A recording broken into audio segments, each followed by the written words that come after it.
Para todos aquellos que dicen que el cine va a morir por culpa del streaming, vayan a ver esta película al cine y díganme que el cine no supera al streaming en todos los sentidos.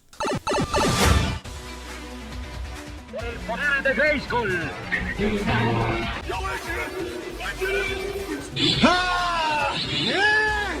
Yo tengo el poder. Yo soy.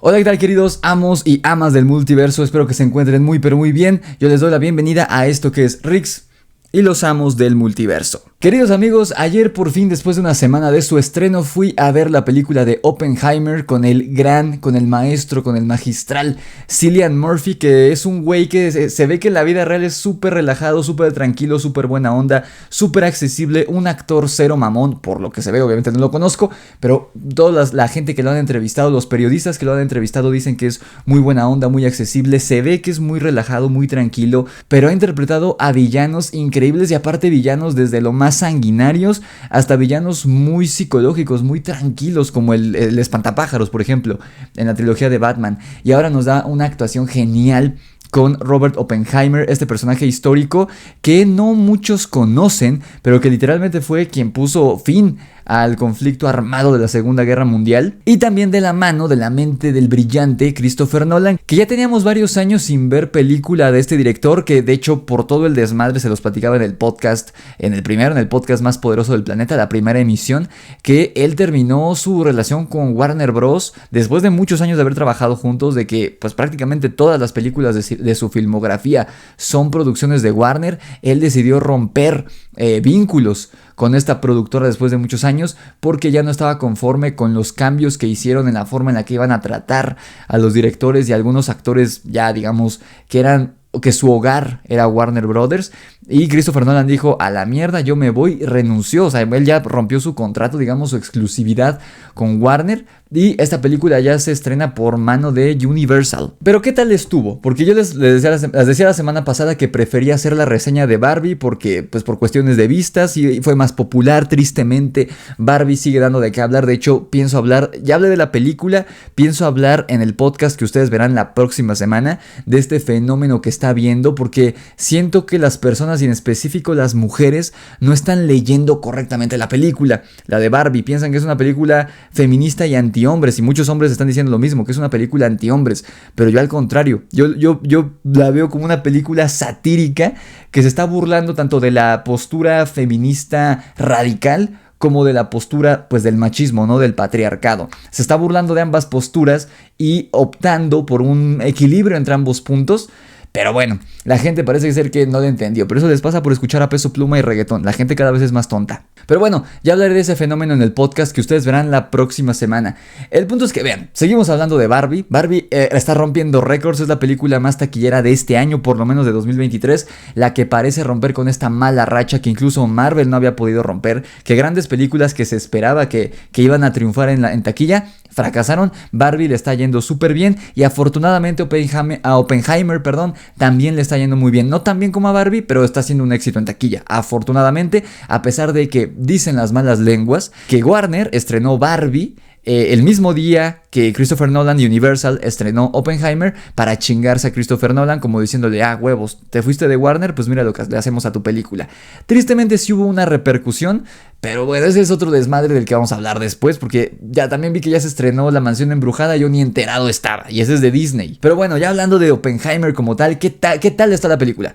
Vale muchísimo más la pena que Barbie, definitivamente. Es una gran película y es una experiencia que únicamente podrá apreciarse en toda su expresión en la pantalla grande. Recuerdan lo que les decía la semana pasada en el podcast, que mucha gente, por flojera, por problemas económicos, pues porque la cartera no da, por la enorme cantidad de estrenos que hay hoy en día, no está prefiriendo ver las películas en streaming, ya sean estrenos o no, en Netflix, en Prime Video, Disney Plus, HBO Max, Paramount Plus, lo que sea.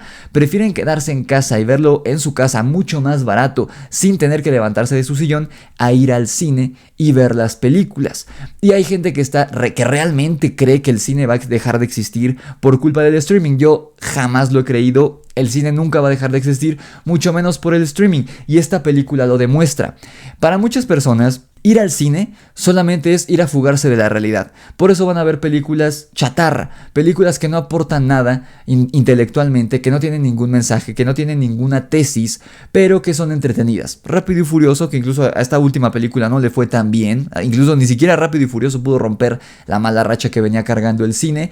Películas como Transformers y varias películas de Marvel. Sin embargo, el chiste, el verdadero propósito del cine no es nada más entretener. El cine es arte, el cine es una expresión del ser humano para hacer sátira de elementos de la vida, del mundo, de nuestra sociedad, de tiempos anteriores que nuestra sociedad actual sigue cargando, sigue arrastrando, como es el caso de esta película, de problemáticas actuales, como el caso de Barbie, de este problema entre hombres y mujeres, este eterno conflicto que se ha reavivado en los últimos años. En fin, como todo arte, el cine es un producto de la generación y de la era en la que es creado. Ese es el objetivo del cine, no que se vea bonito, no que te entretenga, no que te la pases bien, no, eso no es el cine, eso piensa la gente que no sabe de cine, la gente que no sabe apreciar el arte. El cine es mucho más que eso, y así como para ver un cuadro, para ver una pintura, tienes que ir a una galería para apreciarlo, obviamente no lo puedes ver en la pantalla de tu computadora. Digo, sé que no todos tenemos la oportunidad de ir a Europa a ver la Mona Lisa en persona, pero no es lo mismo verlo en la pantalla de una computadora que verlo en persona para apreciarlo en su máxima expresión. Por eso se hacen tours y galerías de arte que trasladan las obras de arte a diferentes partes del mundo. Es por eso, así como hace poco trajeron, bueno, ya la quitaron, pero estuvo durante creo que 1 año o 2 años las obras de Van Gogh aquí en Ciudad de México, para que uno vaya y las aprecie en persona. Pues la expresión artística del cine, para apreciarla en su máxima expresión, es necesario ir a verla a la sala de cine. No es lo mismo, y no me pueden decir que lo es porque no lo es, no es lo mismo ir a ver una película a la sala de cine, completamente a oscuras, con el sonido envolvente, en absoluto silencio, de preferencia si estás tú solo. Yo me encanta cuando me toca la sala sola y que no hay escuincles en la sala, es mejor, porque realmente te ves inmerso en la historia, realmente te olvidas, y no por una cuestión, les digo, de olvidarse de la realidad y entretenerse, no, pero realmente te puedes ver inmerso y digerir e interpretar todos los mensajes que el director y el guionista y los productores y toda la gente involucrada quiso plasmar en la película. En cambio, si lo ves en tu sala, en la sala de tu casa, ya estés solo o estés con amigos, estés con la novia, no le vas a poner la misma atención, porque si estás con amigos, estás platicando y echando desmadre. Si estás con tu familia, no va a faltar el que se pone a platicar o a preguntar cosas que no entendió y te pierdes. Que pase el güey de los elotes, que pase el güey de los tamales, que pase el güey de los fierros viejos, que pasa alguien gritando en la calle, que toca el claxon a alguien y te saca de la realidad falsa que estás viendo en la película y te regresa a la realidad y te saca de onda. Que suena la alerta sísmica, que le pones pausa porque tienes que ir al baño, que llega el güey de Didi, que llega el güey de Rappi y tienes que ir a abrir. Eso, todos esos distractores que hay cuando uno ve una película en casa, rompen el objetivo de la película. El objetivo que es que interpretes y leas la película en su máxima expresión. Todos los mensajes que hay, todas las formas de comunicación que hay en la película, tanto visuales como el guión, es decir, comunicación visual y comunicación no visual, porque en una buena película los diálogos no lo son todo, tiene mucho que ver la actuación, la puesta en escena, el vestuario, todo eso te comunica lo que la película quiere comunicar, lo que el director y el guionista quisieron decir con esa película. No puedes entender el mensaje de la película al 100% si estás en tu casa distrayéndote cada rato, pausando la película. No se puede, no lo vas a hacer. Tienes que leer bien la película, y para leer bien la película en su máxima expresión, sobre todo una película tan compleja como Oppenheimer, tienes que estar en el cine. Así que esta es la definición, esta película de Oppenheimer es la definición de por qué el cine no puede dejar de existir y no podemos dejar de ir a las salas de cine a ver obras maestras como esta.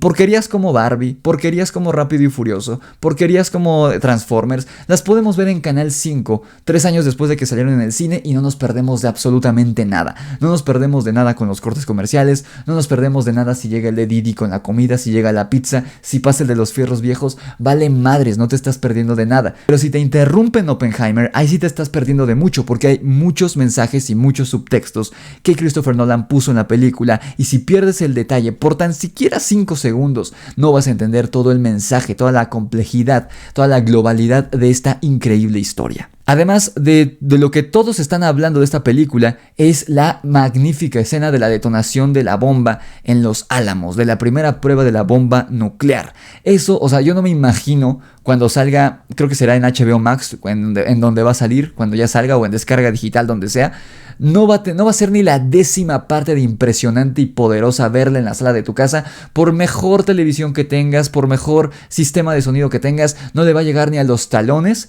a la experiencia que fue ver la secuencia de la detonación de la bomba en Los Álamos en el cine. En verdad todos estábamos en silencio.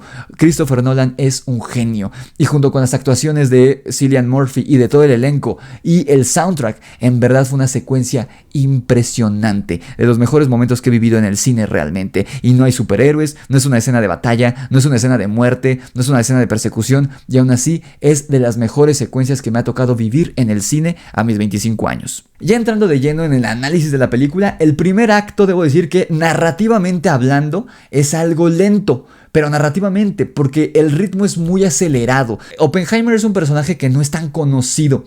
Por ejemplo, yo la película de Elvis no la he visto, porque yo la vida de Elvis Presley me la sé al derecho y al revés, porque soy un gran fanático desde los 12 años. Me sé la vida de Elvis Presley al derecho y al revés, el mito detrás de la leyenda de Elvis Presley, y sé que la película no me va a decir nada nuevo, por eso no he querido ver la película de Elvis. Y así como esa, hay películas de personajes históricos muy conocidos que realmente no te cuentan nada nuevo. Pero el caso de Oppenheimer es un personaje histórico del que la mayoría de personas no conocen mucho al respecto. Entonces, sí hay como cositas que te tiene que poner la película al ser una biopic. Hay como varios elementos que te tiene que poner, como elementos de su juventud, de su época de estudiante, su primera relación, digamos, importante, que es un personaje importante en la historia. Hay varios elementos que tiene que poner, varios personajes y varios sucesos que obligatoriamente debe tener la fórmula de una biopic, de una película biográfica, pero que realmente hay cosas que no son importantes ni trascendentes en la trama, pero como deben estar ahí, Christopher Nolan los mete, y es como un poco lento, porque si bien el ritmo es muy acelerado, vemos varios años del personaje de Oppenheimer en cuestión de unos cuantos minutos. Entonces narrativamente sientes que no estás yendo a ningún lado, narrativamente sientes que no estás avanzando, pero el ritmo es muy acelerado, lo cual es una paradoja muy interesante y muy curiosa. Pero que afortunadamente dura unos 10 minutos de la película, y después el ritmo, la verdad, se vuelve bastante ameno y muy bueno. O sea, no te aburres en ningún momento. Y en parte de por qué funciona tan bien el ritmo de la película es esta trama un tanto detectivesca, que vamos desentrañando lo que está ocurriendo y vamos desentrañando a los personajes también, porque la película abre presentándonos personajes como si ya los conociéramos. Pero de nuevo, son personajes históricos que, a excepción de Albert Einstein, los demás, la mayoría del público no los va a conocer. Sin embargo, Nolan nos los presenta como si ya los conociéramos, y resulta un poco choqueante y un poco perturbador incluso para el espectador, porque no estás comprendiendo qué está sucediendo, pero eventualmente los vas a ir comprendiendo. Esta película está contada al revés, por así decirlo, lo cual a mí me encanta. La película abre haciendo una referencia explícita al mito griego de Prometeo, este dios griego que le regala el don del fuego a los seres humanos, y por eso es castigado por Zeus y los demás dioses a ser castigado eternamente. E inmediatamente después de que se nos presenta esta alegoría de Prometeo con las letras iniciales de la película, vemos la secuencia en la que está en una especie de interrogatorio, en una especie de tribunal, el personaje de Oppenheimer, que más adelante en la película vamos a ir descubriendo que no es un tribunal, no es un juicio como tal para llevarlo a la cárcel, sino para desprestigiarlo, para quitarle el puesto en el gobierno de los Estados Unidos por el que tanto luchó, y que es el objetivo principal del personaje, y que al final va a terminar perdiendo. Porque el peor castigo para un personaje como Oppenheimer, que es un personaje muy ególatra, muy egocéntrico, que solamente piensa en él y solamente le interesan sus ideales, este es el peor castigo. El escrutinio público, que lo vean como el villano, y sobre todo que le arrebaten todo el honor y todos los privilegios que adquirió gracias a su trabajo.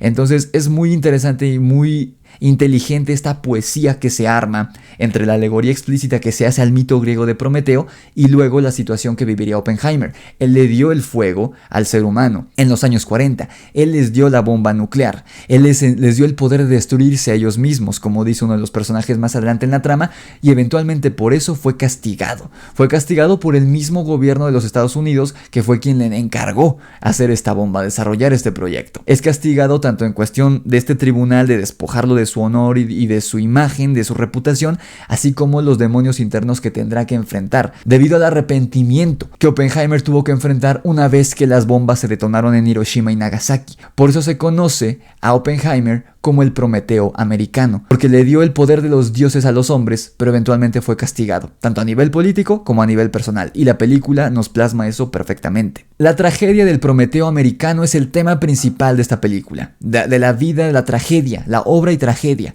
de Oppenheimer, pero la película va mucho más allá que eso, no es nada más una película biográfica, porque películas biográficas siempre han existido y de unos años para acá se pusieron muy de moda y son las más premiadas en la ceremonia de los Óscares. Hay algunas que tienen algún valor estético, como el caso de Bohemian Rhapsody, y además como Freddie Mercury era parte de la comunidad LGBT, pues pegó mucha audiencia joven conoció a Queen y la música de Queen por esta película y pegó mucho, figuró mucho. De hecho el actor que interpretó a Freddie Mercury sale aquí en esta película de Oppenheimer. Pero hay otras que pasan sin pena ni gloria, como la biopic de Whitney Houston que salió hace poco y que nadie fue a ver al cine. Pero estaba mucho más allá que eso. Esta película no nada más es contarnos la historia de la vida de Robert Oppenheimer y cómo llegó a lo que llegó, sino que tiene un mensaje mucho más interesante y mucho más profundo detrás de ello. No es nada más la vida de un personaje histórico, no es nada más su tragedia, sino un mensaje que nos incumbe a todos los seres humanos, incluso hoy en día, después de 60 años que se creó la bomba de hidrógeno. Porque aparte, lo que más me gustó es cómo Nolan fue desentrañando los personajes de atrás para adelante.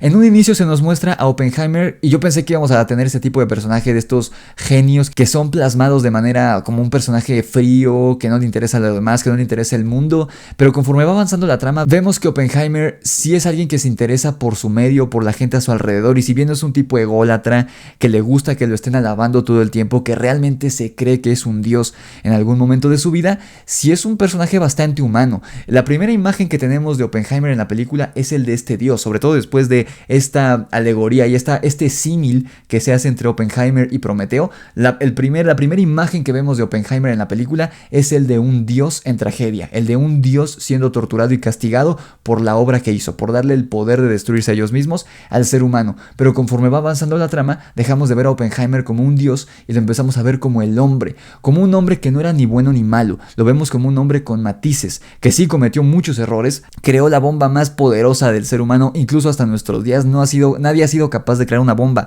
o un arma más poderosa que la que creó Oppenheimer en el 45. También vemos que es un hombre que no era como que muy agradable, que se ganó bastantes enemigos porque era un tipo creído, un tipo ególatra, que le fue infiel a su esposa, pero también era un hombre que se arrepintió profundamente, no solo de haber creado la bomba, sino por ejemplo que se sintió responsable del suicidio de esta primera pareja, la que fue su primera pareja, con la que le ponía el cuerno a su esposa una vez ya estando casado y teniendo un hijo con ella. Se preocupaba por sus amistades, por la gente a su alrededor. O sea, me encantó este trabajo de ir pelando, digamos, las capas de lo que en primera instancia parece un personaje casi divino y lo terminamos viendo a un hombre reducido, a un hombre en tragedia, ¿no? O sea, un hombre reducido a su máxima expresión. Eso me gustó mucho, cómo Nolan trabaja de atrás para adelante y nos vamos dando cuenta que las cosas no siempre son lo que aparentan, pues Oppenheimer no es el único personaje que se nos plantea de una forma al inicio y resulta ser algo completamente diferente. La verdad me gustó mucho este guión de esta película de Nolan. Por ejemplo, lo primero que a mí me brincó, visualmente hablando en la película, es por qué las escenas que incluyen a Louis Strauss, el personaje de Robert Downey Jr., estaban en blanco y negro.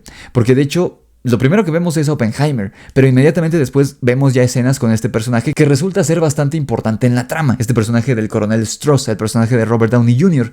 Y yo decía, ¿por qué solamente están en blanco y negro cuando sale él?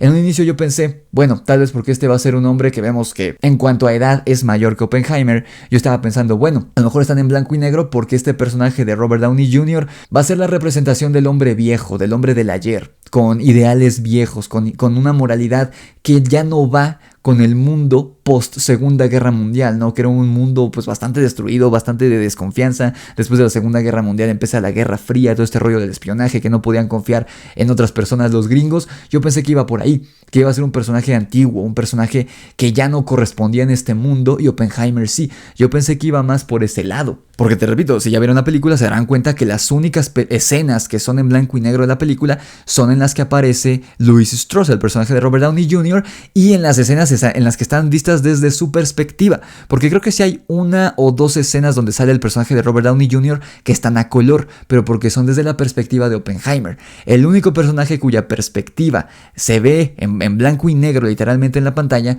son las que tienen como protagonista de dichas secuencias al personaje de Robert Downey Jr., porque justamente sería esto, la antítesis de Oppenheimer. Oppenheimer apareciera ser al inicio de la película, que es la representación del nuevo mundo, la representación de la tecnología, de la innovación, de un mundo de hombres que para ellos el fin justifica los medios. Y yo pensé que Strauss iba a ser la antítesis de Oppenheimer, porque mientras que Oppenheimer se nos plantea como un hombre que pues muchos teníamos esta imagen de el hombre que creó la bomba, el hombre que prácticamente destruyó al mundo, casi un personaje villanesco, y el personaje de Robert Downey Jr. se nos plantea incluso casi como un mentor, como un anciano sabio que siempre se portó muy bien con Oppenheimer, que incluso cuando él le dice yo soy judío, el personaje de Robert Downey Jr. casi dice eso no me importa, lo que me importa es lo brillante que eres. Es un personaje cálido, amable, cariñoso incluso con el personaje de Oppenheimer, alguien que se preocupa por él, alguien que lo admira. Entonces en primera instancia uno pensaría que la figura villanesca, la figura oscura de la película sería Oppenheimer y el personaje de Robert Downey Jr. una especie de mentor caído en desgracia.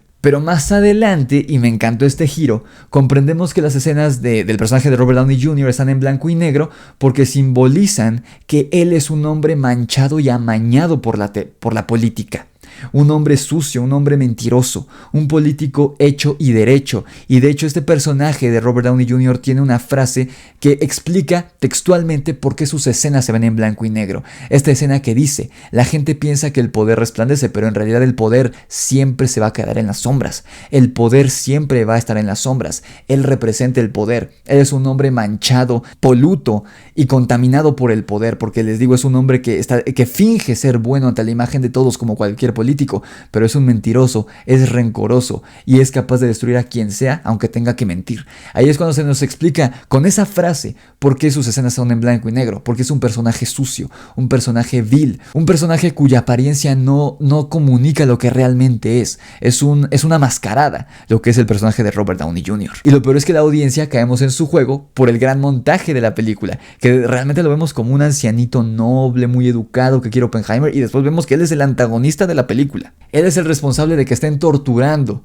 a este hombre, a Oppenheimer, al Prometeo americano. ¿Y por qué? Ni siquiera porque cuestione su moralidad o porque haya matado a más de 200,000 personas por la bomba. No, lo está haciendo porque lo ridiculizó en público. Es una venganza personal y es parte del mensaje de esta película. Que los personajes de Oppenheimer y de Strauss son muy parecidos en la cuestión de que ambos son ególatras y piensan que todo el mundo gira a su alrededor y les importa más las estúpidas ideas que se hacen ellos en su cabeza que lo que es realmente importante. El punto de la película es que el ser humano siempre, por más cosas brillantes que invente, como la bomba atómica, siempre seremos simios, que nuestra percepción es así de chiquita. Pero en realidad ya tenemos el poder de los dioses y aún así seguimos embobados y enfrascados en nuestros estúpidos pleitos y en nuestras estúpidas peleas banales y sin importancia. Eso es lo que simbolizan tanto Oppenheimer como Strauss. Son hombres brillantes, pero que por más brillantes que son, jamás van a ser dioses, jamás van a ser más importantes que el resto del mundo. Pero en sus propias mentes, en sus propias cabezas, sí lo son. Porque incluso después de que ya ganan la guerra y Oppenheimer se vuelve una celebridad y la persona más celebrada, más festejada en el medio científico, vemos una o dos escenas de Oppenheimer en blanco y negro y no está el personaje de Robert Downey Jr., o sea que son escenas desde la perspectiva de Oppenheimer, lo cual nos comunica que después de la detonación de las bombas en Hiroshima y Nagasaki, Oppenheimer se convirtió completamente en un político, en una mascarada, en un hombre que perdió completo interés en la ciencia, lo que era su móvil en un inicio, y ahora es un personaje político, un personaje que aparenta ser algo que ya no es un personaje oscurecido, poluto y contaminado por la política y por los intereses que hay de por medio, al igual que el personaje de Robert Downey Jr. De nuevo, un hombre que cree que es más importante que el resto del mundo, cuando lo más importante está ocurriendo allá afuera, que ahora el mundo tiene bombas nucleares para destruirse entre ellos y destruir al mundo. Ese es el mensaje de lo pequeño del ser humano, pero que en nuestra mente siempre vamos a ser lo más importante. Esta frase que se convirtió en una especie de eslogan de la película, que está sacado de un texto hindú, de me he convertido en la muerte, en el destructor de mundos, es muy interesante. La primera vez que Oppenheimer dice esta frase, lo dice teniendo relaciones con el personaje de Jean, de su primera amante. Literalmente en pleno acto, o sea, está penetrándola mientras está diciendo la frase. Y la segunda vez que dice esta frase es justo cuando detonan la bomba en Los Álamos.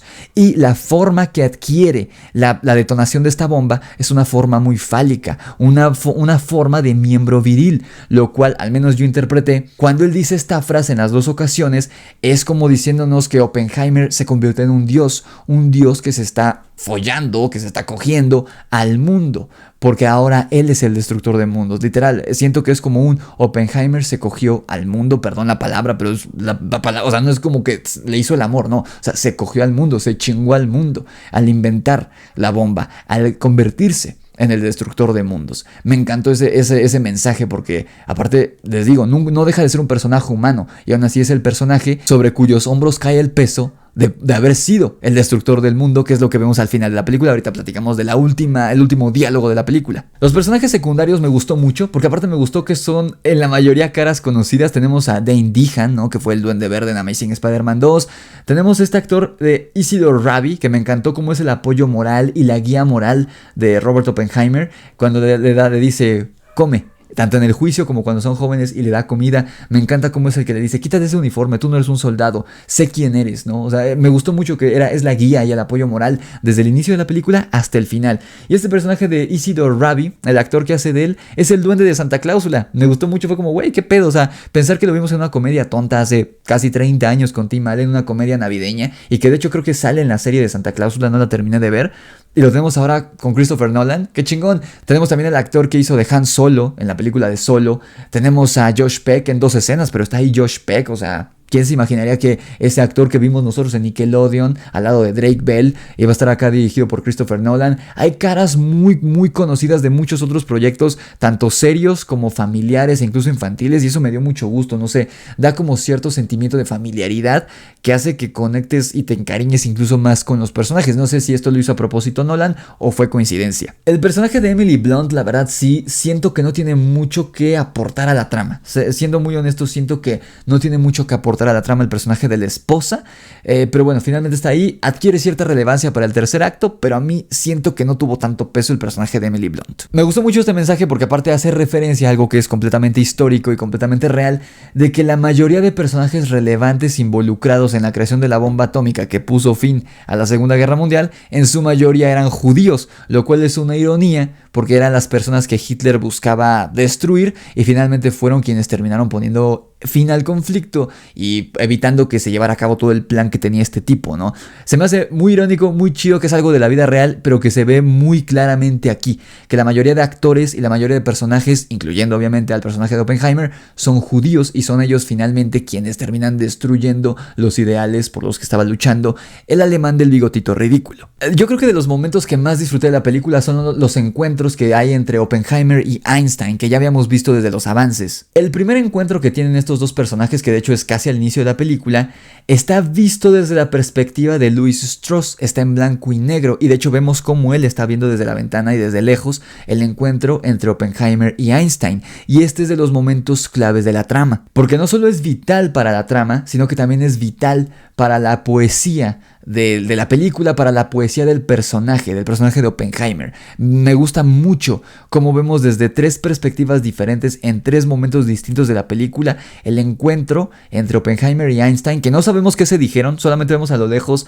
que intercambian unas cuantas palabras, y después de esto Einstein es cuando ya no ve a los ojos a Louis Strauss, que es algo que este personaje de Strauss, de Robert Downey Jr., dice en varias ocasiones de la película. Después de que Oppenheimer habló con él, Einstein no me volvió a ver a los ojos, y él se lo tomó como una ofensa personal. El montaje, es decir, la edición de esta secuencia, de esta escena que vemos en 3 ocasiones diferentes en la película, desde perspectivas diferentes, juega con nosotros, con la audiencia, haciéndonos creer sobre todo en la primera vez que vemos esto, cuando está en blanco y negro al inicio de la película, juega con nosotros haciéndonos creer que hay un problema, una discusión, una riña entre Einstein y Oppenheimer, que hay algún roce entre ellos, que no comparten ideales, que son enemigos. Y a su vez, el personaje de Strauss piensa que Oppenheimer puso a Einstein en su contra.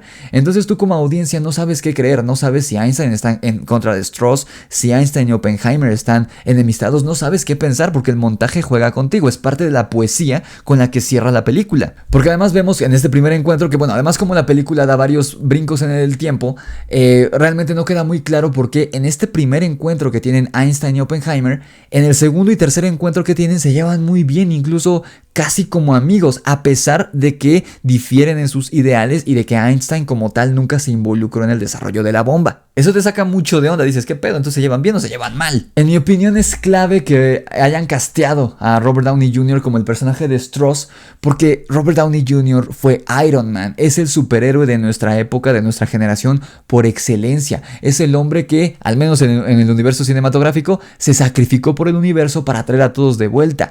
Entonces el hecho de que él fue Iron Man y lo pongan aquí primero como un mentor, como un anciano amable y que se preocupa por Oppenheimer, de verdad hace que el giro que da en la trama ya para el tercer acto funcione tan bien. Porque al ser Robert Downey Jr., Iron Man, Tony Stark, a pesar de que aquí está interpretado de una manera completamente distinta y nada tiene que ver con el personaje de Tony Stark, uno ya está acostumbrado a ver a Robert Downey Jr. como el héroe, porque lo vimos como héroe durante casi 20 años. Y de repente que da este giro, y él es el antagonista de la película, el responsable de que estén juzgando en este tribunal a Oppenheimer, y cómo se quita la mascarada y muestra su verdadero rostro, y se nos revela que él es el culpable de todo este chanchullo que se está haciendo contra Oppenheimer. Es como, wow, qué pedo. Al menos yo no me lo vi venir. Yo que no conocía la historia de Oppenheimer, yo no me lo vi venir. La película es muy larga, amigos. La película dura 3 horas. 3 horas exactas prácticamente. No se siente para nada. Es una película, salvo los primeros 10 minutos que sí son un poco lentos.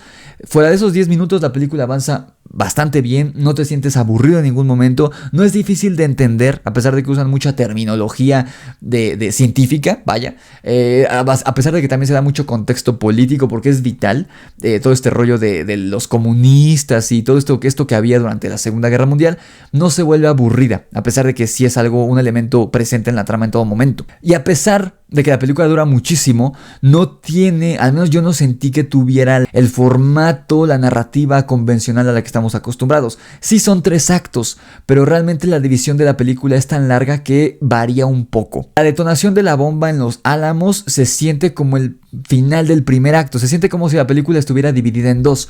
La detonación de la bomba, a diferencia de lo que uno creería, no es el final de la película, no es el clímax de la película. De hecho, es a partir de la detonación de la bomba que inicia una especie de segundo acto, tanto dentro de la trama, por así decirlo, de la globalidad, ¿no? Lo que significó, los cambios que trajo al mundo la existencia de la bomba atómica, como para el personaje. Uno pensaría después de esta escena de celebración de Oppenheimer que la película termina en eso, que ya estamos en lo último, y no, realmente ese es apenas el inicio de su tragedia, el inicio de lo que empezamos viendo, el inicio de este juicio. Vemos después de la detonación que el mundo cambia por completo, el mundo dentro de la película cambia por completo, se empieza a hablar de que se va a crear, que se van a crear más bombas, de que el presidente inicia todo un nuevo programa para generar más de estas bombas, del cual Oppenheimer no le entra al rollo.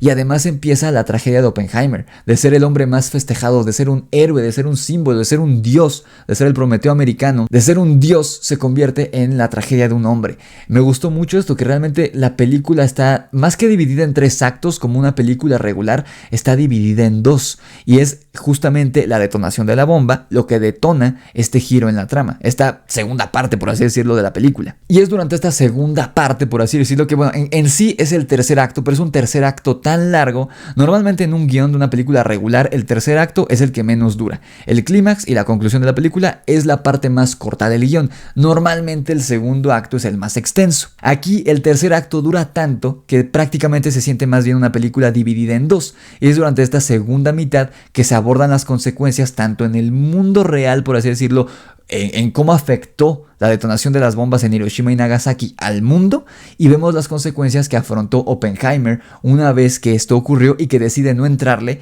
al proyecto que le presenta el presidente. Y es de hecho cuando finalmente vemos al final de la película lo que realmente charlaron Oppenheimer y Einstein. Este diálogo que ni nosotros como audiencia ni el personaje de Louis Strauss sabemos qué se dijeron. Durante toda la película se mantiene un misterio. ¿Qué fue lo que le dijo Oppenheimer a Einstein en este primer encuentro al inicio de la película, como para ver este cambio en la personalidad de Einstein y que se alejara del personaje de Louis Strauss, que al final es lo que desemboca en todo el desmadre que se hace al final? Al final de la película vemos desde la perspectiva de estos dos personajes, ya sin el juego de montaje, qué es lo que realmente se dice en Oppenheimer y Einstein. Y es aquí donde se cierra el poema de la película. Este poema de que la creación de la bomba atómica no fue el final de la Segunda Guerra Mundial, no fue el final de los problemas, porque incluso hay un diálogo que dice, creo que el personaje de Matt Damon, no es cierto, es el personaje de Kenneth Branagh, que le dice, le pregunta a Oppenheimer, ¿esta bomba tiene el poder de detener cualquier otra guerra? O sea, de que ya el mundo no vuelva a estar en guerra nunca más. O sea, hay muchos personajes, incluso el mismo Oppenheimer, a pesar de su cuestionable moralidad, que creen que el invento de la bomba atómica es la representación de un mundo en paz.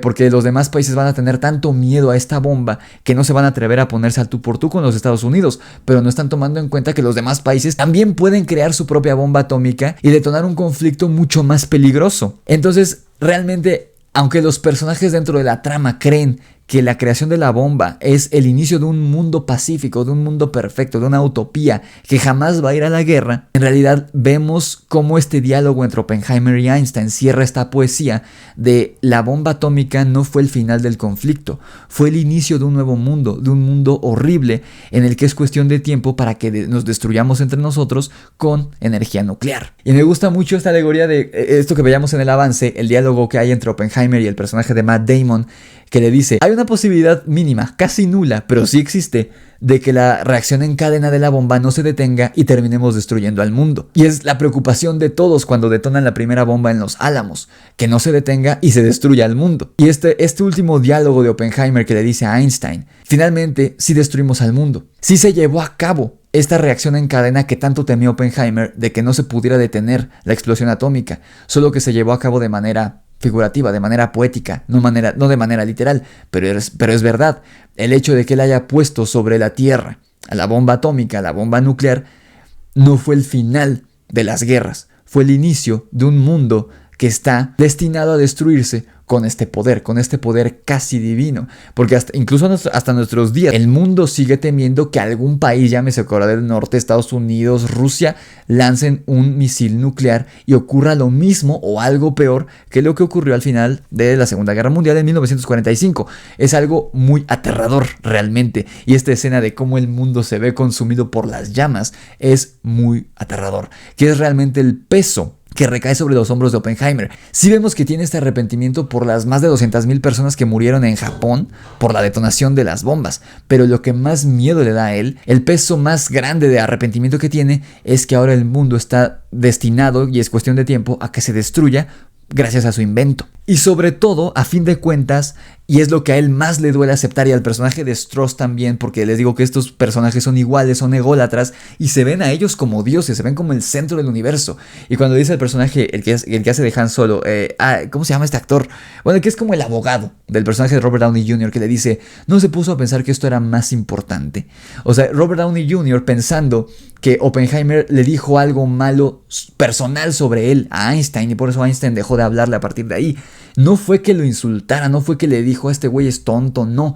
O sea, el personaje de Robert Downey Jr. es un personaje que se nos muestra tan rencoroso que durante no sé cuántos años se guardó la humillación que le hizo Oppenheimer e hizo de todo para destruirlo. Y lo logró, al final lo logró. Era un personaje sumamente, porque es algo que dicen, los científicos son las personas más rencorosas de todas. Es algo que se plantea en la película. Y el personaje de Strauss, aunque no es científico, es un personaje ególatra que para él es el centro del universo y está dispuesto a lo que sea para lograr el poder. Oppenheimer también es un hombre que, debido a lo brillante que es, termina creyéndose que es un dios, porque todos lo tratan como dios en la comunidad científica. Ambos se ven como el centro del universo, pero a fin de cuentas los dos aprenden de la peor manera para ambos que ellos no son importantes, que a fin de cuentas no importa quién inventó la bomba ni quién la soltó, porque es algo que el personaje de Truman, el presidente, interpretado por Gary Oldman, le dice a Oppenheimer.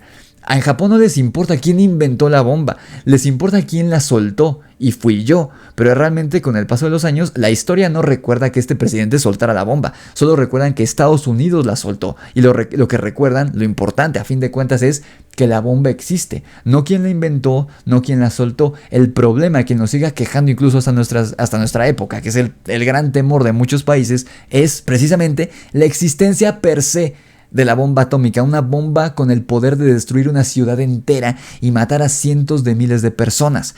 Eso es lo verdaderamente inquietante de esto, algo que los personajes, sobre todo Oppenheimer y Strauss, pero en específico Oppenheimer, se dan cuenta. No importa quién la haya inventado, no importa que haya terminado la Segunda Guerra Mundial, lo importante, lo aterrador es que la bomba existe, y ahora, de nuevo, es cuestión de tiempo para que el mundo la utilice para destruirse a ellos mismos. Por eso cierra también con esta frase de Oppenheimer de "me convertí en el destructor de mundos", porque a fin de cuentas, él no es el villano, sino lo aterrador de su obra, lo que hizo, que tiene el poder de destruir el mundo, y finalmente lo hizo, ¿no? De manera poética. Y se hace referencia a esto de lo pequeño que es el ser humano realmente en comparación con pues el mundo a una escala global. E incluso se hace burla mucho de esto en varias escenas de la película, en la que los hombres al mando, en esta escena en la que tienen la junta de que están decidiendo qué ciudad de Japón van a destruir, a qué ciudad van a aventar las bombas, y uno de ellos dice: Kioto no, porque es importante para la cultura japonesa, y además ahí fui de luna de miel con mi esposa,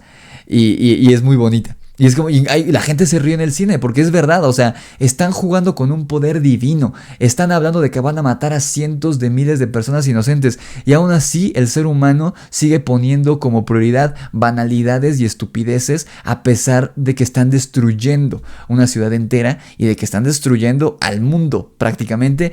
Es un mensaje muy interesante, esta ironía y esta sátira hacia el ser humano en general, de cómo siempre hemos sido capaces de hacer cosas brillantes, pero seguimos siendo simios primitivos bastante estúpidos, movidos por nuestra emocionalidad y nuestros sentimientos, a fin de cuentas, no por lo que verdaderamente importa. Y ya para cerrar, sin duda el mejor momento de la película es justo la detonación de la bomba en Los Álamos, ¿no? El montaje, la dirección, las actuaciones, el soundtrack de Ludwig Göransson, mi compositor favorito de los últimos años, que hizo la música de las películas de Creed, de la serie del Mandaloriano, estuvo trabajando, él hizo el soundtrack. En un momento llegué a pensar que fue Hans Zimmer, pero no, fue Ludwig Göransson quien hace el soundtrack de esta película, y funciona genial en toda la película, pero en específico en esa secuencia de verdad estás hacia el borde del asiento. Y en serio, la edición, las actuaciones, todo, el timing es perfecto. Todos en la sala de cine, que estaba casi llena, estábamos así en completo silencio, en absoluto silencio, igual que los personajes. De verdad, el mejor momento, y solamente esa escena de la detonación en Los Álamos vale la pena el boleto del cine. Ya como conclusiones, amigos, no sé cuánto nos extendimos. Esta película es imperdible, no la puedes ver de otra manera que no sea en el cine y en la mejor pantalla que puedas. Tiene una gran edición, una gran mezcla de sonido y grandes actuaciones, obviamente, sobre todo por parte de Cillian Murphy y de Robert Downey Jr., que aunque muchos lo recuerdan como Iron Man y como el representante del cine de superhéroes que muchos consideran la muerte del cine, realmente Robert Downey Jr. siempre fue un gran actor y aquí lo demuestra. Y Cillian Murphy, como siempre, está perfecto. Nos puede dar tanto la interpretación de este dios en la tierra como de este hombre normal, este hombre mortal con matices, que hizo tanto cosas buenas como cosas malas, que se arrepintió y que los últimos días de su vida fueron trágicos. Realmente representa físicamente en su actuación la tragedia del Prometeo americano, de Oppenheimer, de esta persona que realmente existió. Las 3 horas que dura la película no se sienten, te digo que en todo momento vas a estar al borde del asiento con esta trama de intriga muy detectivesca, con espionaje de por medio y demás. No te vas a aburrir para nada. Incluso a pesar de las referencias a los datos históricos, a los datos políticos de la época y los datos, los elementos científicos, por así decirlo, a pesar de eso no te vas a aburrir. No es como que vas a ir a ver el episodio 1 de Star Wars que estás así de ¿qué hueva? No. Pero lo que en mi opinión, técnicamente es espectacular la película, pero en mi opinión lo que realmente la vuelve una película valiosa y una de las mejores de Christopher Nolan, en mi opinión, es esta poesía que tiene la película, esta poesía del destructor de mundos y de la banalidad del ser humano, la poca importancia que tiene el ser humano, a pesar de que tenemos la capacidad de destruirnos entre nosotros, ¿no? Esta paradoja bastante interesante, y los mensajes que tiene entre líneas, ¿no? Y la forma en cómo juega la película con la audiencia. Realmente tiene un guión muy dinámico que, te digo, te muestra ciertas cosas al inicio de la película y resulta que son de otra manera. Juega mucho contigo, pero de una manera inteligente y dices, a huevo. O sea, son de esas películas que estás esperando la resolución del conflicto, que estás esperando la respuesta a esas preguntas que te ha ido planteando la película, y todas son respondidas por Christopher Nolan, de verdad. Y dices, a huevo, ¿cómo no? Claro que sí. O sea, vuelve esta historia, esta biopic, mucho más que una simple historia biográfica, una película biográfica. Tiene un mensaje, tiene una lección, tiene una tesis y además te cuenta la historia del personaje histórico. La verdad, cumple con todos los puntos que debía cumplir una biopic y una película de Christopher Nolan de este tamaño. Una película que sin duda se merecía mucho más el reflector de lo que está teniendo Barbie, sin duda alguna. Pero bueno, queridos amigos, déjenme saber en la caja de comentarios qué opinaron ustedes sobre esta película, si ya la vieron. Denle like a mi video si les gustó, denle dislike si no les gustó, y no se olviden de seguirme en mis redes sociales, Instagram, Facebook y TikTok. Por ahora el podcast no está disponible en Spotify, estoy teniendo algunos problemas. Ya está en iVoox, pero sé que muchos no utilizan iVoox, pero no se preocupen. El podcast lo voy a estar subiendo aquí semanalmente los domingos al mediodía, el podcast más poderoso del planeta, solo aquí por YouTube. De hecho, en unos días, a 2 días después de que ustedes vean este video, ya se estrena el segundo episodio. También síganme en mi canal principal aquí en YouTube, El Grimorio de Riggs, donde subo videos de terror todos los días. Y de hecho hoy tengo un video bastante perturbador que tiene que ver con Oppenheimer, el personaje de la vida real. Algo bastante aterrador y muy misterioso. Vayan a ver por allá, síganme. El link a mi canal del Grimorio de Riggs se los dejo también en la descripción de este video, así como el link para que adquieran su ejemplar de mi libro, La Orden de Camazotz, que está disponible en Amazon con entregas a todo el mundo. Y sin más que decir, ya yo me despido, amigos, que la fuerza los acompañe y nos vemos el domingo con el podcast, y el lunes hablo sobre el final de Secret Invasion. Cuídense y nos vemos en la próxima.